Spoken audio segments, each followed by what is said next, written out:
Evening, y'all. How's it going? Welcome to another Lockdown Live chat.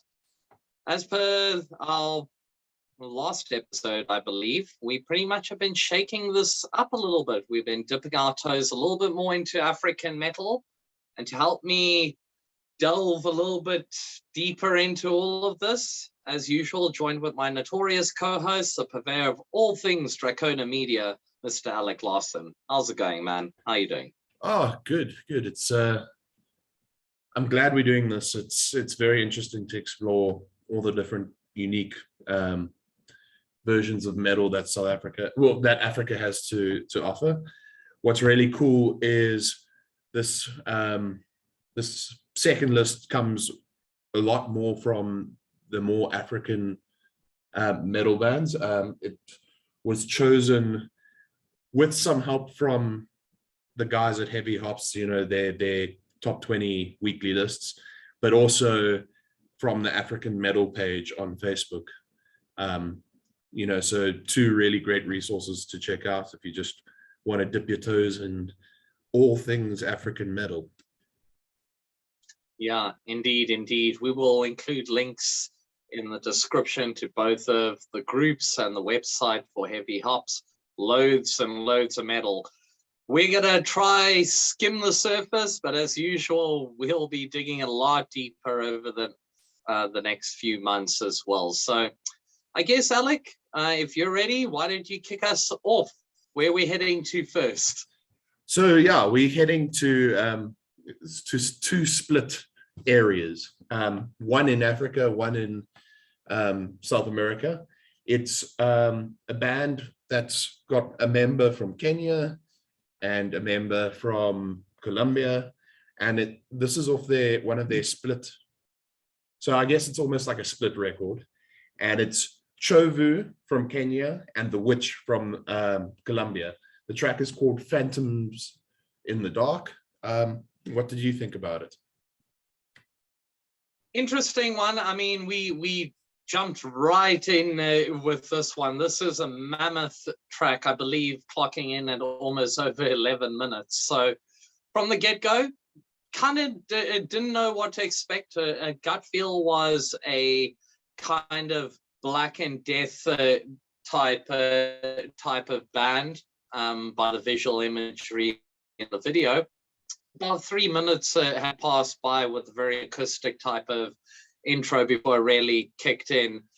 Me, almost gut feel of what I expected, although on the production level, probably not what I would have wanted to have come in terms of a real bang, because this really had a very lo-fi dense feel to it. And I know that's probably what they were going for, but I really felt like the transition between such an epic long acoustic feel straight into like mid-range, like screechy vocals mixed with that almost dense wall of sound, very lo-fi. I don't know. It worked well. You could definitely tell they have a little bit of a heavy metal sensibility amongst them as well in the hooks that they were using. It almost had like I would say like a 1970s type bluesy feel at points on some of the sweeps that they had, but generally just very like lo-fi and brutal and in your face, and then broken up by what I felt was almost an unnecessary outro to the entire track where it changes pace. And unfortunately, this will be a trend in a lot of my reviews moving into this episode, because there's a bit of a trend that I've seemed to have noticed with some of our African compatriots on how to tie up a track in a way that doesn't feel over-contrived or that you're literally taking it in another direction. That being said, great track. Unique track. I feel like the production could have been brought out a little bit more on the vocal range, like it was sitting a little bit too back mix, and the production on the drums, even though it was probably meant to sound like it was recorded in a cauldron, still could have been brightened up a little bit on the cymbals. But for all in all, again, for a collaboration between two very interesting countries making a style of music that you wouldn't expect either one of those individual countries to be making, Solid attempt. So we'll wait to see what the Witch and Chovu come up with next. Yeah, so from What my were your side, thoughts, Alec? yeah, from my side, I found it, the intro was cool. It was very folky, acoustic, and to me, it was like oozing with some foreboding atmosphere, expecting like really dark things to come. And then, yeah, wall of sound. There was a section where there was harsh vocals over clean guitars, which I thought was also a really cool, unique dichotomy. The video was very lo-fi. I found the intro a bit long. You know, it's an 11-minute track, and 4 minutes was the, you know, the sort of before it kicks in to the harsh black metal wall of sound. And yeah, just like what you pointed out, I think there was a little bit of work needed on the mix. The biggest thing for me were the drums that felt very washed out. But like you mentioned, the cauldron effect, or, you know, that old school black metal sensibility of putting a mic in the middle of the room and recording everything. So I think it's a really interesting collaboration, and I am really keen to see what they do next. And I think if they can pick up their production game, nothing will stop them. Yeah, I totally agree.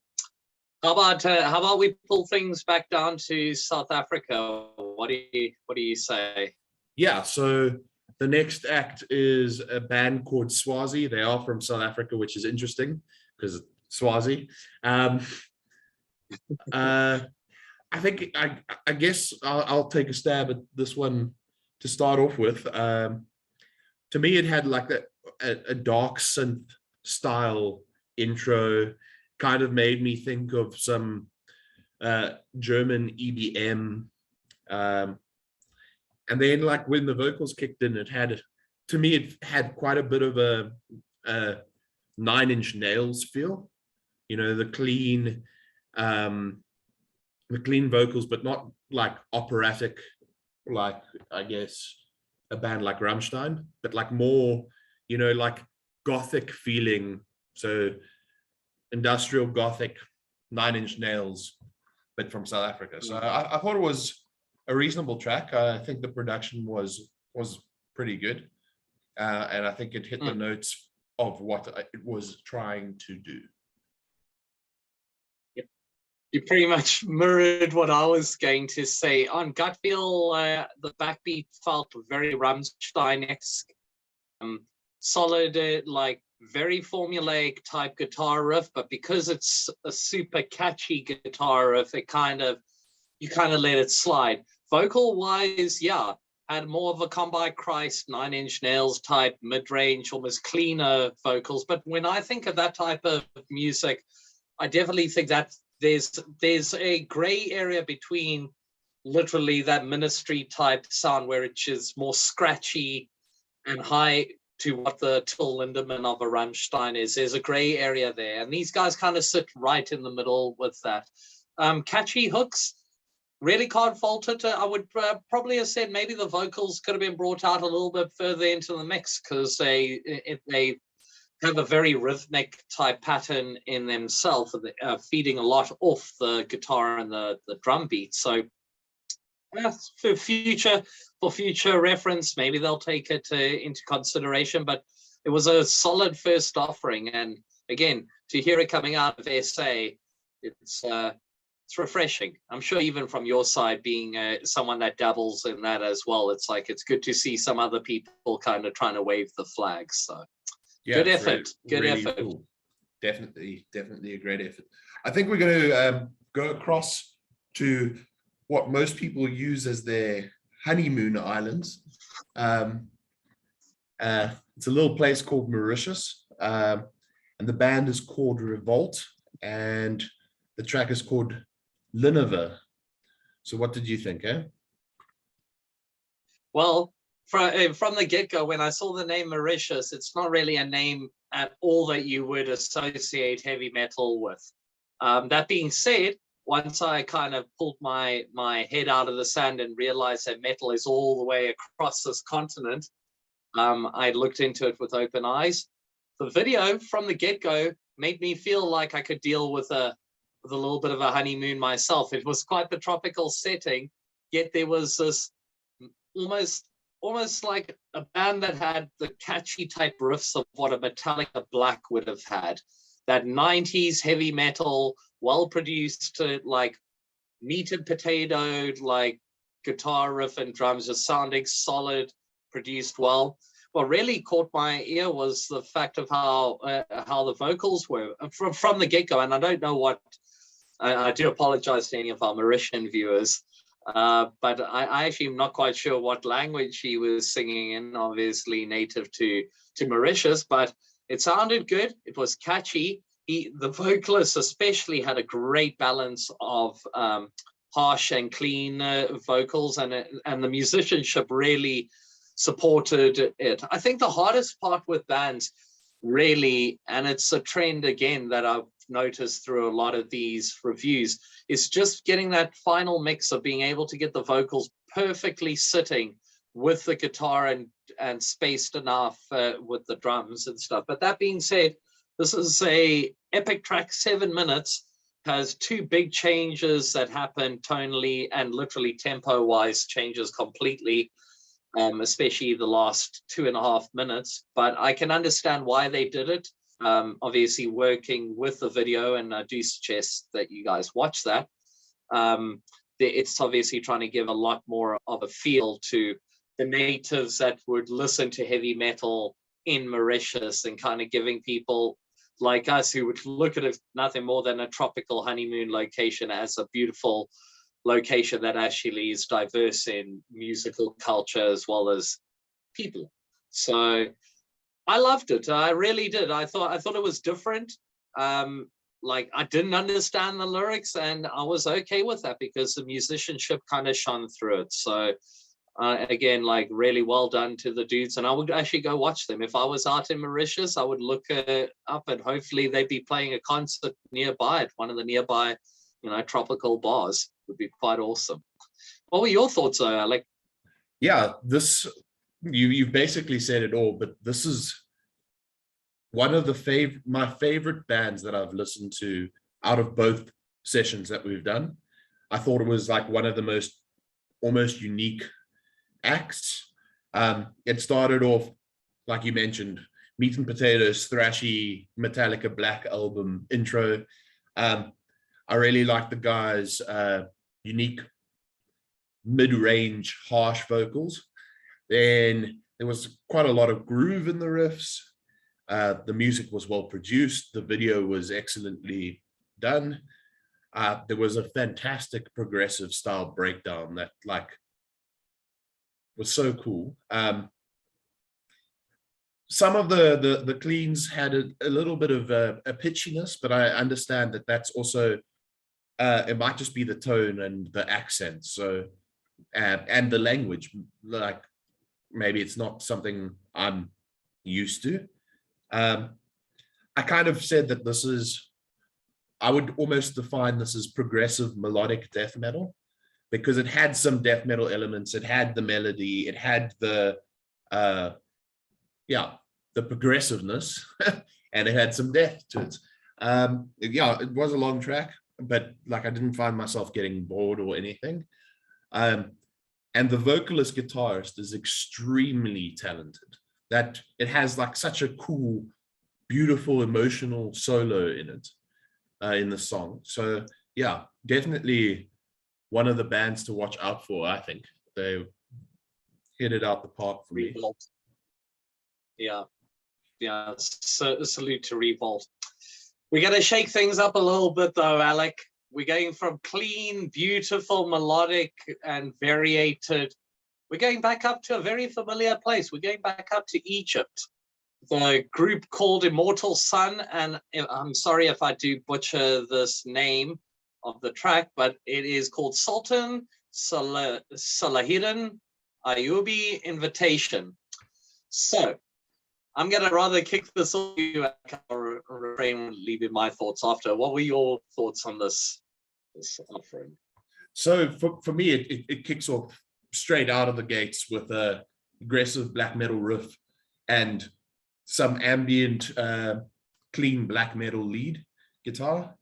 It had what I would say is adequate black metal vocals, almost stereotypical in the sense that it was full of reverb and room.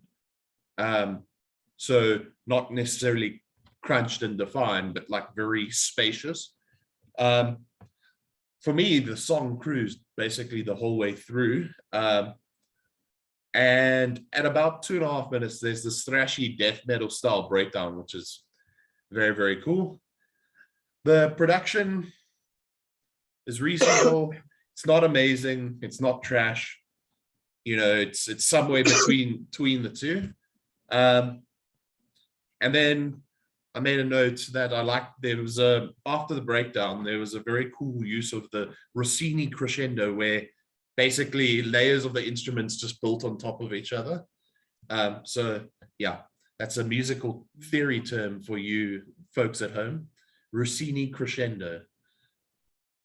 Interesting. So that's what it was. I just thought they added some like weird reverby effect that made it sound like twice as like loud. But yeah, it was an interesting one. Straight from the get-go, even looking at the artwork, you kind of look at it as a bit of a neo-political, like black and death. But hearing it, you get a different tone, quite a bit. Like Alex said, very black metal feel, very dense, but with enough space in between. Not a fan of the vocals. It sounded like the vocalist was actually in pain. Perhaps that was his motive, but it actually sounded at times that it almost didn't sound in key with the rest of the track. It literally like sat over and above everything else. And maybe that was the point, but because it definitely was a claustrophobic feel about this track. It was very relentless, and when they do break up the track, it almost feels like a secondary, like another track altogether in the whole vibe that the music creates. But all in all, a creative input. I think production could do with a little bit more work. But yeah, they just work on some of that pitchiness. I think the world will be in for another interesting band from Egypt. But more coming from that country later. Yeah, let's bring it back down south. There's quite a big band from Gauteng sort of area called Deity's Muse. They have a song that they've released a music video called Into Their Clutches. They're an alternative metal band. You can generally hear some almost like System of a Down style influence, maybe a little bit of Muse in there. So yeah, the song for me kicked off with some really cool electronica style drums and swells in the beginning.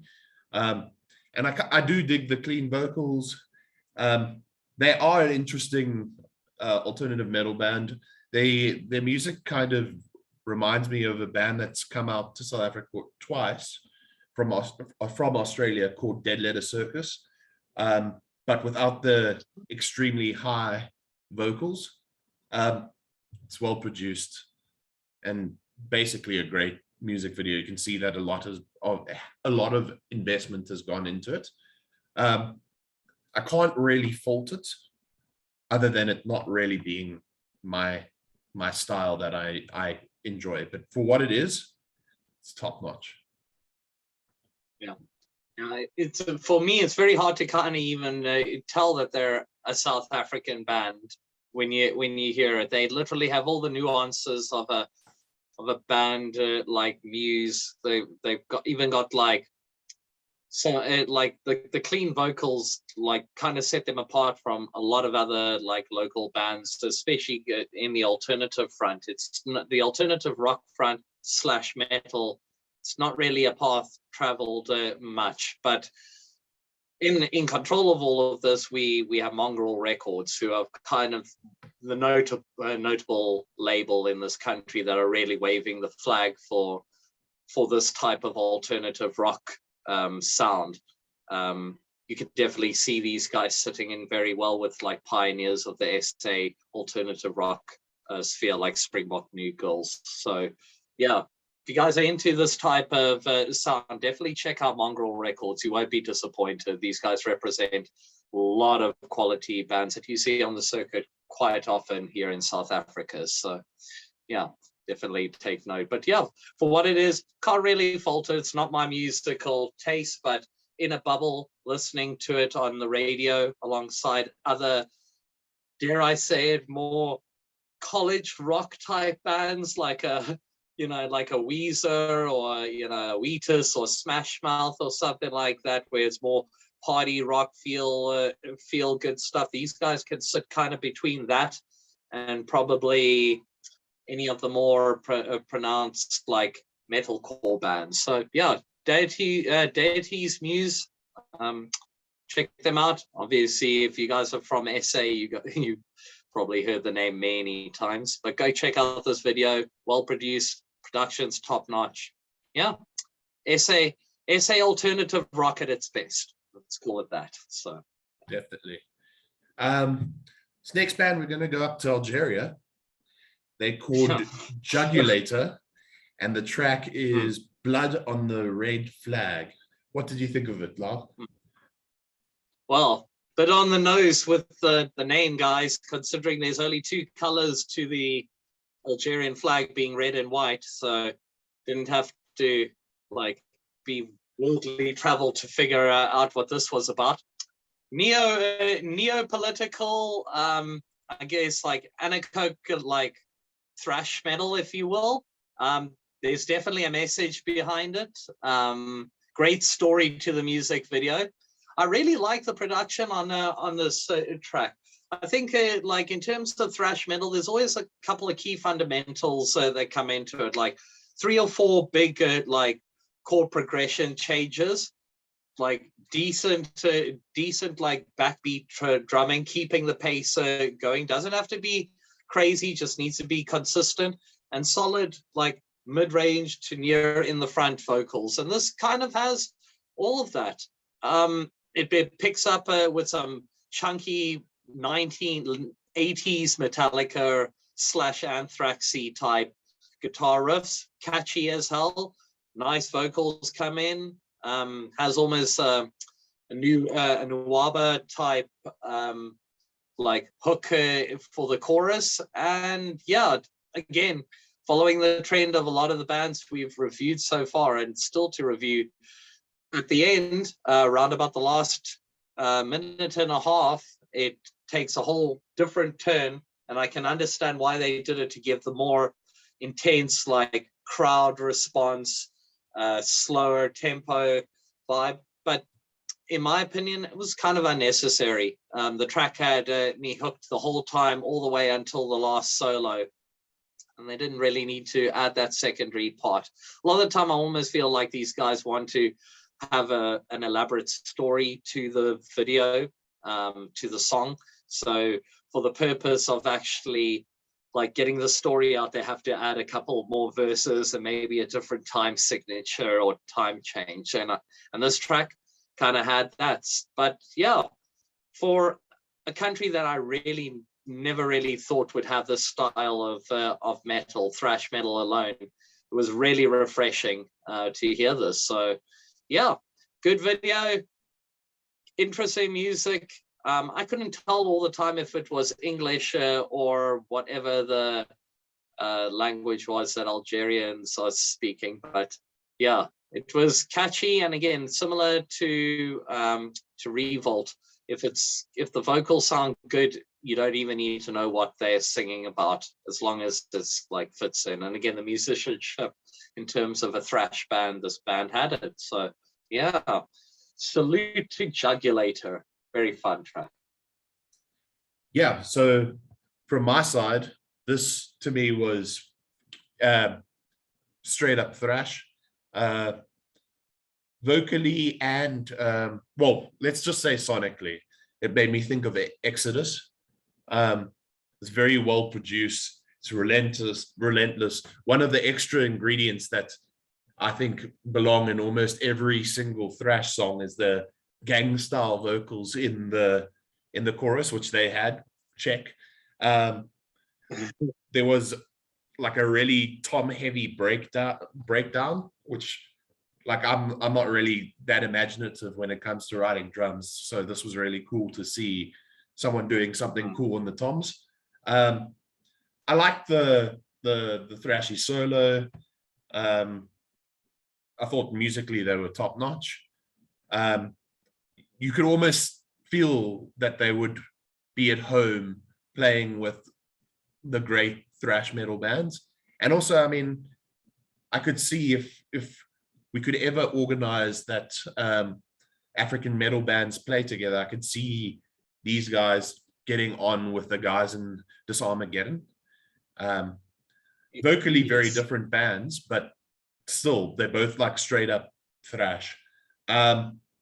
One of my favorite parts of the music video was actually at the end during the credits. They showed a little making of, and I thought it was a really nice touch to, you know, like to add to the end of the music video, just like some of the fun that the guys had actually making the music video, because it does have like a cool story, you know. Definitely. It was quite refreshing. We're going to shake this up though. I think this time we're heading back up to Kenya. This is an interesting one. If we're talking about straight up thrash metal, this band Irony Destroyed with their tracks Scholar of the First Sin, this would be probably, in my opinion, the closest this week at least that we will be getting to the deathcore realm. I'll actually let you start off with this. Like, what were your thoughts on this going into this?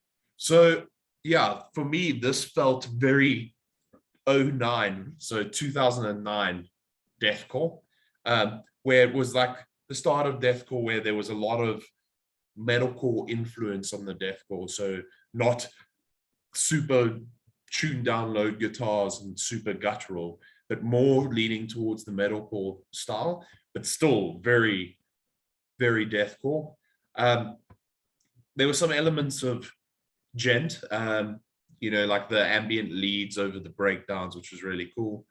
It was a pretty well shot music video, like definitely on a budget, but like what they did with that budget was top notch. And it had quite a cool like imagery, which made me think the story was about like cults and magic. And I really liked the guys, sort of the baddies sort of simple costume, which was like a cool mask, but like you could see it was one of the guys in the shirt. But I thought it was so effective, and like it almost conveyed that Nollywood cheese. I don't know if that makes sense, but that Nollywood cheese that is so famous with, you know, like the Spider-Man ripoffs from Nigeria in the music video, but without the really bad special effects. I'm going to stop there. This was a top-notch music video. Just that mask made me think of Nollywood for some reason. But yeah, I thought the music was 2009 deathcore, which is cool. Definitely an interesting band. Didn't expect that out of Kenya, especially considering they're more known for their more metalcore ecology rock stuff, but more of that to come later. As far as this track goes, yeah, the vocalist is somebody that really impressed me. His range was madness. The way he was able to actually go from the low guttural all the way to even like the lower. He didn't think that style was going to be prominent there. The nice genty notations without actually going too detuned, like Alex said, was a big thing. And the video, it gave a very an unmistakably African feel to it. There was a story around it that if you were curious about African metal, this would probably be a video that I would send people on to check, to get a true vibe of what African metal is kind of sounding like in 2022. So yeah, it's an interesting track, a little bit of almost old school death metal sentimentalities, like in some of the hooks, but then it had this weird guttural deathcore vibe that went into chant. So a nice mixed bag of genres, and yeah, all kind of complemented with a really nice, well-made video. So yeah, kudos to Irony Destroyed. Very keen to see what the guys come up with next. So yeah, where to next, Alec? We're going to head over to Malawi, to a solo artist named Blessings Chisama, and this is his track Light Years. Kick us off, Lau. Ironically enough, before we even started discussing, before Alec even sent the name of Blessings Chisama through to me, myself and him have actually been talking quite a bit.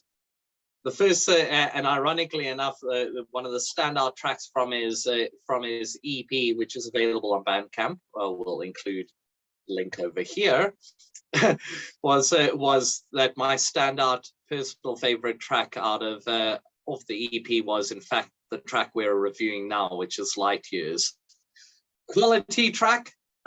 You would never ever think that there would be a metal scene coming out of Malawi. Ironically enough, from what I've been told, he is pretty much one of the only metal musicians in the country. So he's definitely waving the flag there. This is an instrumental based track. If I could remember the name of the producer that he worked with, but Blessings basically contributes all the lead work and guitar work on this, and boy, you could tell that he's been influenced by some of the great guitarists. So like anything from the likes of even an Yngwie Malmsteen on some of the crazy shreddings to even the melodic side of a Kirk Hammett really has carried the sound well. Whoever the producer is really complemented his guitar work with some lovely solid backbeat.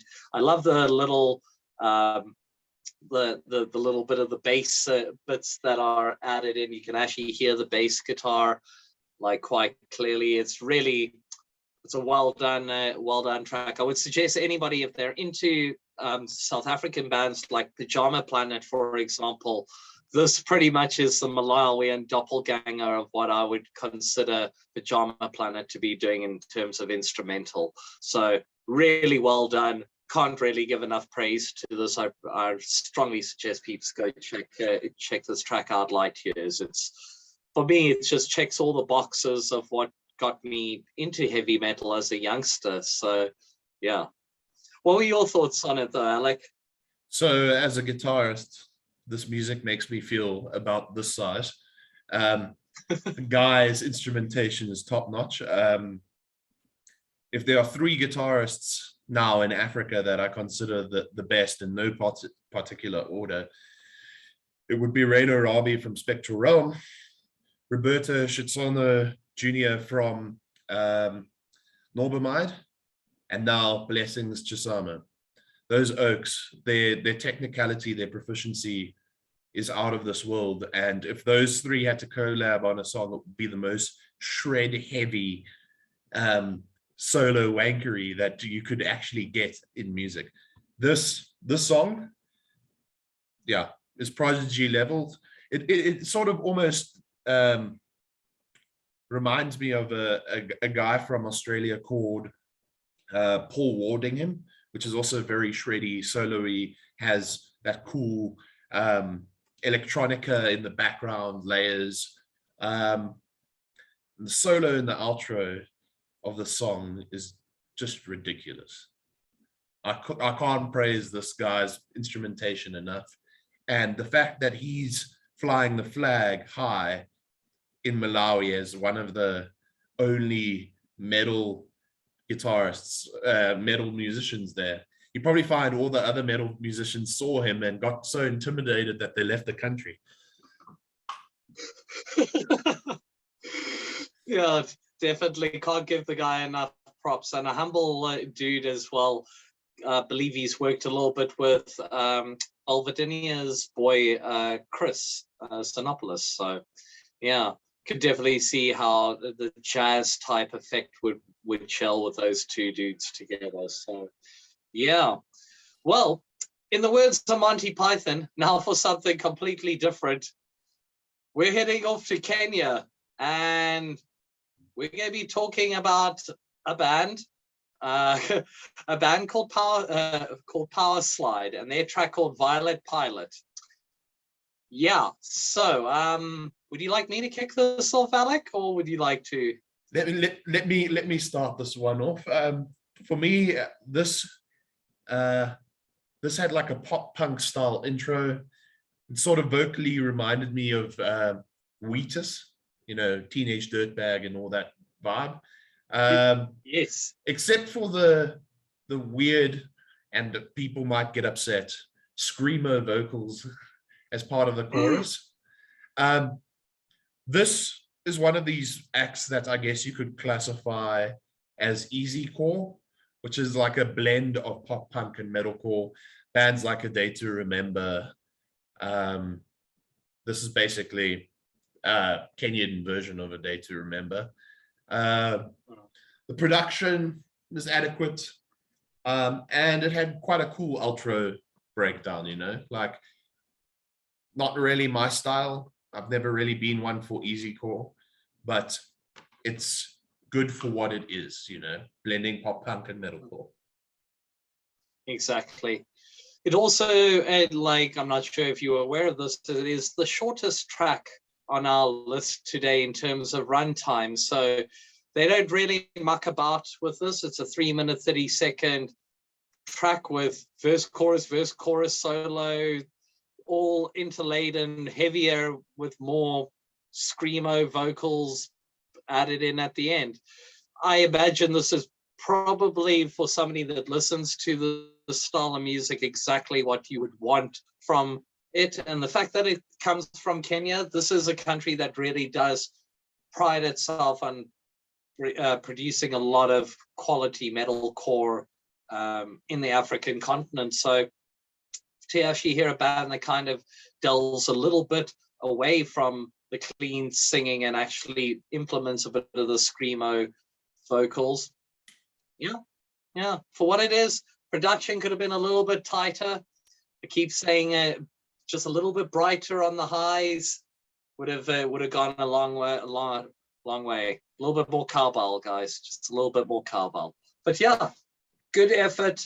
A little bit more towards what I would expect from Kenya. So yeah, if anything, got what I expected, kind of.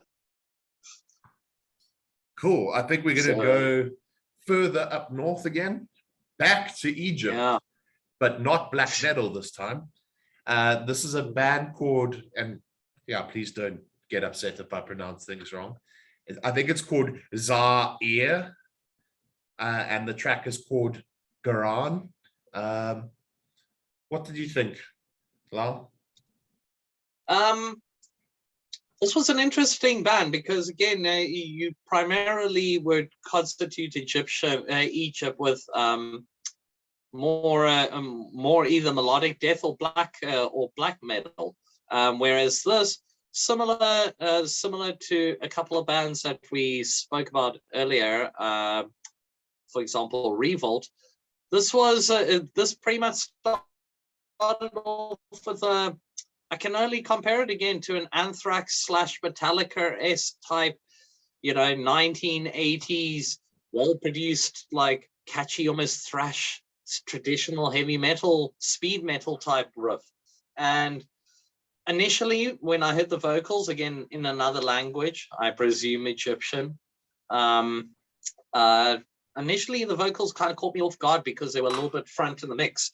But surprisingly, as the track got fuller and fuller and the chorus came in and you could start to hear the layers of the drums and the layers of the guitar kind of filling in that dead space behind it. By the time the chorus comes in, the vocals felt like they were perfectly where they needed to be. So I think it was just an initial culture shock with the not understanding the lyrics and hearing the first few abbreviations of words and not being able to formulate a word in my head. It kind of caught me off guard. But actually, the more this track carried on, and this was again another epic track that went on for, I believe it was just under 6 minutes or something like that, with an interesting time signature change at the end where the whole tempo of the track changes into a more singing, head banging type feel. This is a really good track. I would argue this was probably one of my standout tracks in our reviews today. Very original, very inexplicably Egyptian in the sense of proud vocals, but not Egyptian in the tone of it. It's as good a heavy metal as you could get at any Wacken festival in the afternoon. And yeah, I was just well impressed. So I'm actually really looking forward to hearing what these guys come up with in the future. So what were your thoughts, Alec? Interesting one, this one. I was also pleasantly surprised by this. I just see Egypt and I see black metal, symphonic black metal. They have a ton of amazing bands up there that do that, and that seems to be their main export when it comes to metal.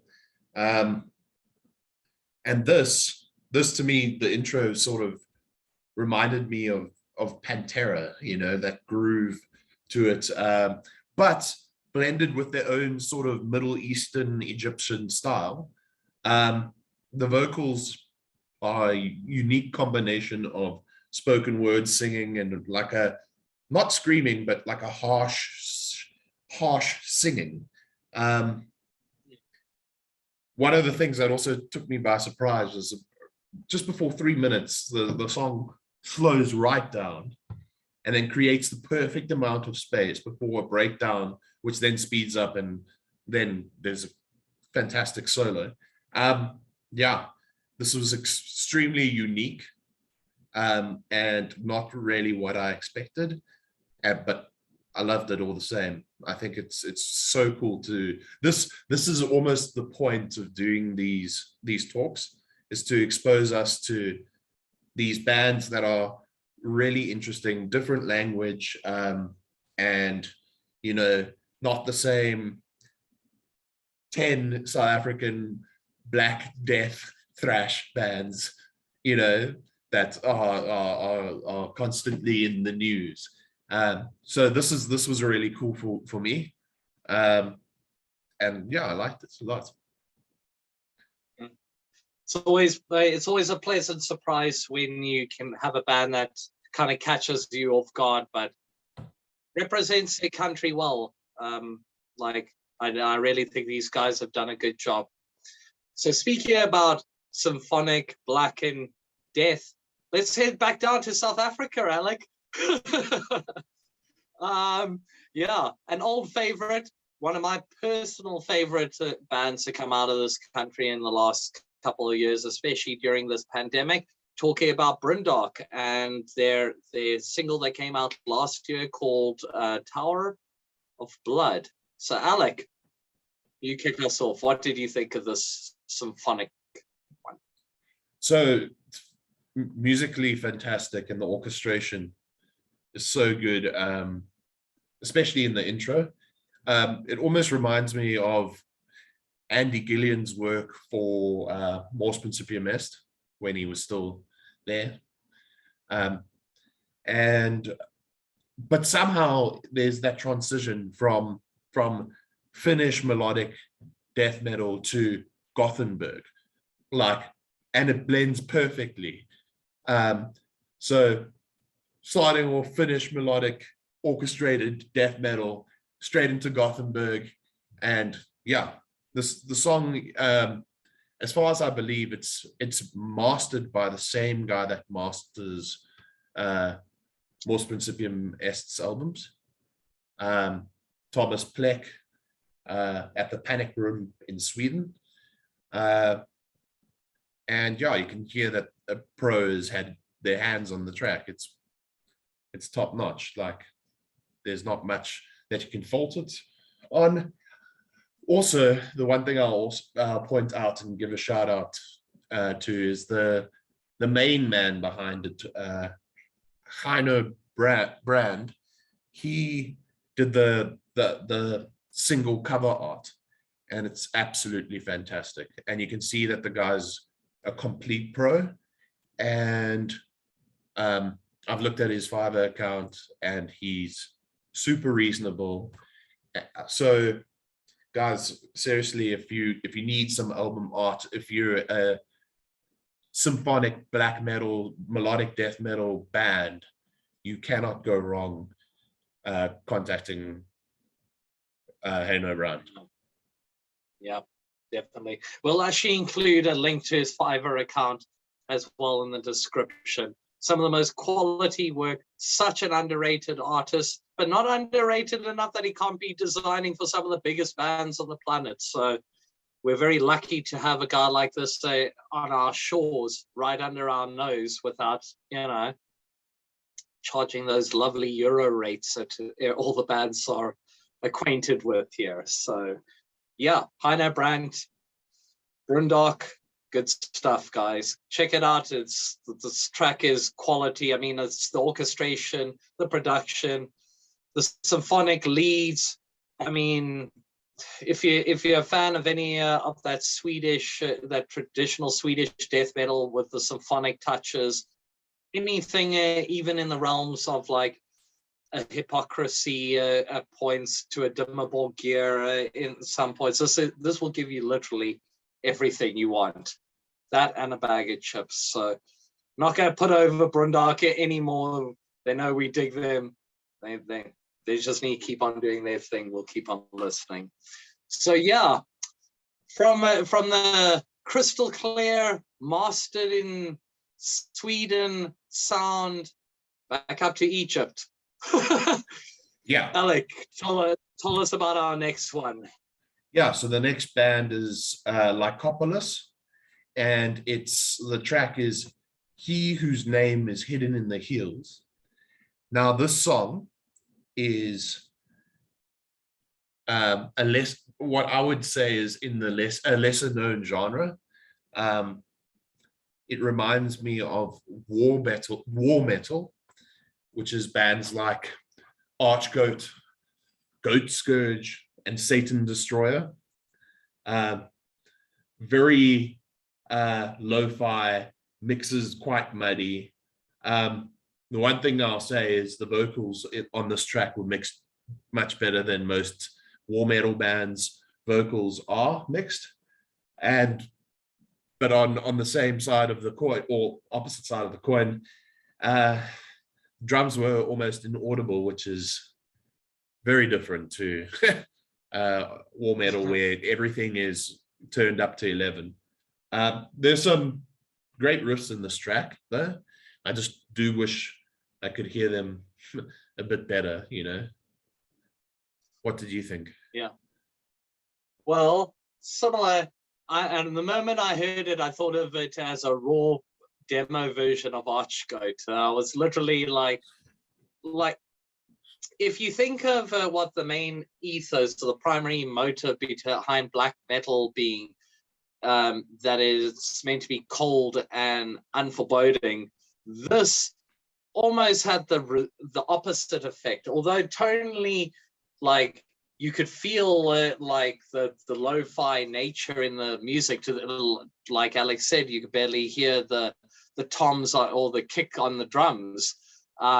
This, if I'm trying to run a metaphor, if black metal was me in the depth of a Norwegian forest in the middle of winter, scared and alone in the dark, this would be me out in the top of the Mojave Desert in the middle of a sandstorm, in the middle of the dark.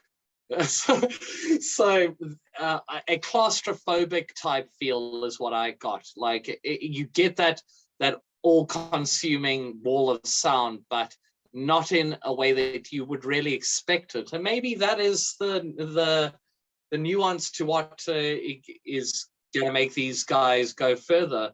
The fact that they're almost a juxtaposition from any of the music that you would hear coming out of those Nordic countries.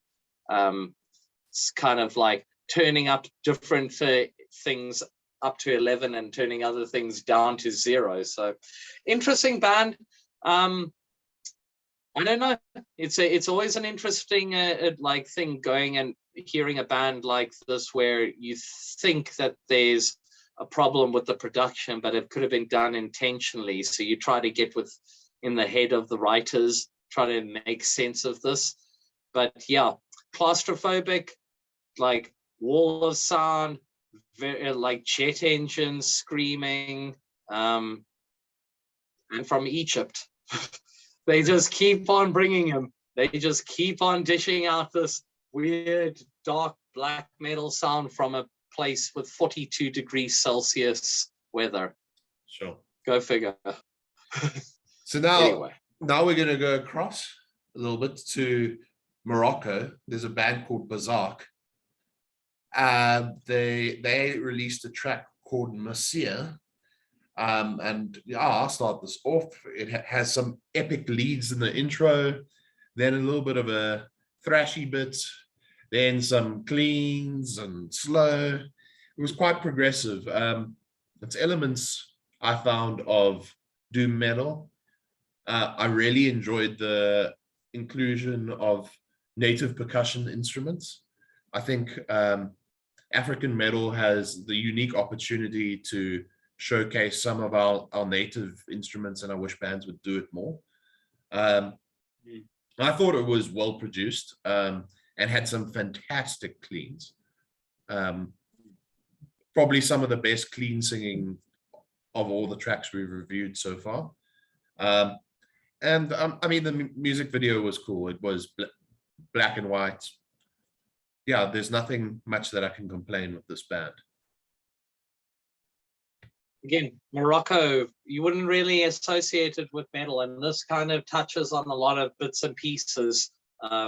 Clean vocals mixed with some like really interesting percussion, and yeah, pretty much standard music video like to go with it. Nothing too extreme, but again, top-notch production for a country that you wouldn't really expect to have that type of music coming out there. So again, I kept it very straightforward, 2 lines worth of info saying good stuff, can't wait to hear more of it. Think the guitar riffs sound great percussion. Can't really say anything more than that, except for looking forward to hearing more from them. So that's the shortest and sweetest review you guys are going to probably get out of us today, because yeah, I believe we're heading back up to Kenya for this next one, aren't we? No, we're going to Tunisia. We are. We're going to a band called Zine. Well, let's not mince words. I'm not going to be able to pronounce this band's name, so I'm going to just call it Zinaus. It's a track called, I think, Al Mansit or Al Mansiet or something along those lines. Yeah, do you want to kick it off? Yeah, again, interesting correlation between almost like a new metal type hookage, mixed in with a little bit of groove metal in the chorus, but the vocalist, it's almost like a spoken word type rapping in his native language. Kind of if you would call it like a detuned Serge Tankian. Keep using that, but obviously like singing and kind of rapping in his own accent. The hooks on the music, like I said, a new metal type feel, with a nice melodic hook in the chorus. It's actually probably one of the more standout tracks. Again, I think today, if anything, the bands that we've really exposed that have waved the flag for their styles of music have been the ones that have really embraced their own native language. Instead of trying to sing in English, which might not necessarily be their first language. A band like Zinaus, which again, apologies if I butchered the name, Zinaus or Zinus. Pretty much when I hear this, I hear a band that's waving their country's flag and showcasing their love of metal, and it's very hard not to hear something like this and get a bit inspired. So yeah, good production. If you're into the whole new metal vibe, if your head never left 99 or 2001 and you're looking for some good, like, solid meat and potatoes, jump up and down, headbanging, fun party stuff, yeah, give these guys a listen. You won't be disappointed. What were your thoughts, Alec? Yeah, I really like the percussive intro and the inclusion of some native instruments. The riff that then like kicks off is very catchy, and the lead is really cool. It sort of made me think of nu metal, you know. Vocally, it made me think of Cold Chamber if Des was singing in Arabic, you know. Yeah. So like it's a for me that was the sort of the where my mind went, was like, this is an Arabic Cold Chamber. That being said, at 2 minutes 30 about, there is one of the most intense breakdowns and some of the most guttural growls that I've heard. And it took me completely by surprise, the change from bouncy nu metal with rappy-esque vocals to straight up guttural filth. Yeah. And I thought it was really cool. And yeah, like you said, I think these guys are flying the flag and their country should be proud of them. Definitely. Yeah, I actually omitted that whole part. Yeah, that the deathcore guttural parts at the end, you would never have thought. Again, that's the same vocalist that is doing what you're hearing at like 30 seconds into the track. So yeah, hella impressive. So yeah, Alec, we're heading off to our last location for the evening. So what do you say? Do you want to yes. take control of this guy? Yes, I will. So this is a solo artist from Uganda. Uganda. He is Mehu Kanani. Sorry again. We're trying our best. The track is called Andromeda, which is all spacey and stuff. For me, had an awesome heavy metal style to it with some extremely epic leads. Blended thrash with your classical heavy metal. Lots of soloing, which to me is, if you're going to have an instrumental track, the instruments need to shine through to make it interesting for the listener. The solo work is the former guitarist from a band called The Threatening, which is a Uganda-based power metal band. And you can hear the power metal influence on the neoclassical styles of the solos. And I can't really fault the production. I thought it was a top-notch track. And while very different to Blessing's music sonically, this guy's instrumentation is almost on par, I would say. Super competent guitarist. You can't fault it. And you? It's so crazy.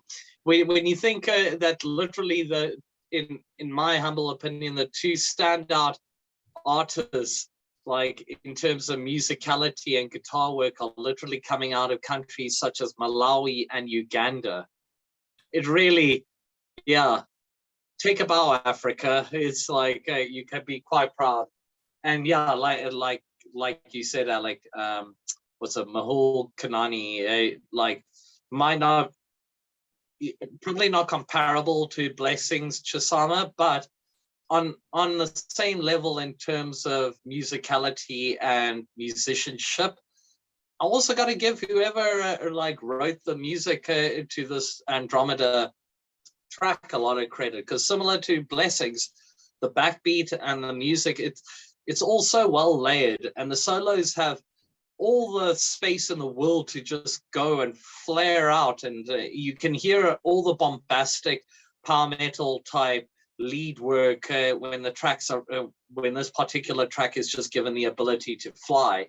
And again, it really just it leaves me with a lot of confidence in how the African metal scene is, where we're sitting at that there are guys like this, individual musicians and artists who have been raised up by the British wave of heavy metal and the first and second wave of thrash, even all the way until the likes of the deathcores and stuff. But again, hearing like a one-man band, if you will, in the form of Mahul Kanani, similar to Blessings Chisama, just like mad props on the quality musicianship and the high quality produced music that they're putting out. So yeah, I'm well impressed. So yeah, like, what are your thoughts on today, on the, as we start to tie this chat up like a sausage? What are your thoughts on what we've gone through today and unpacked?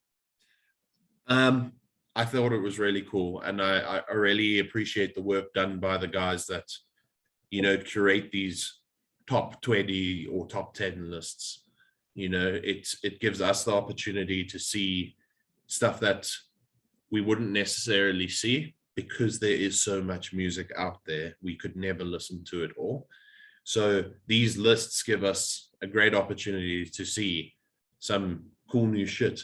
And the standout tracks for you and for me were the tracks that were in their native tongue.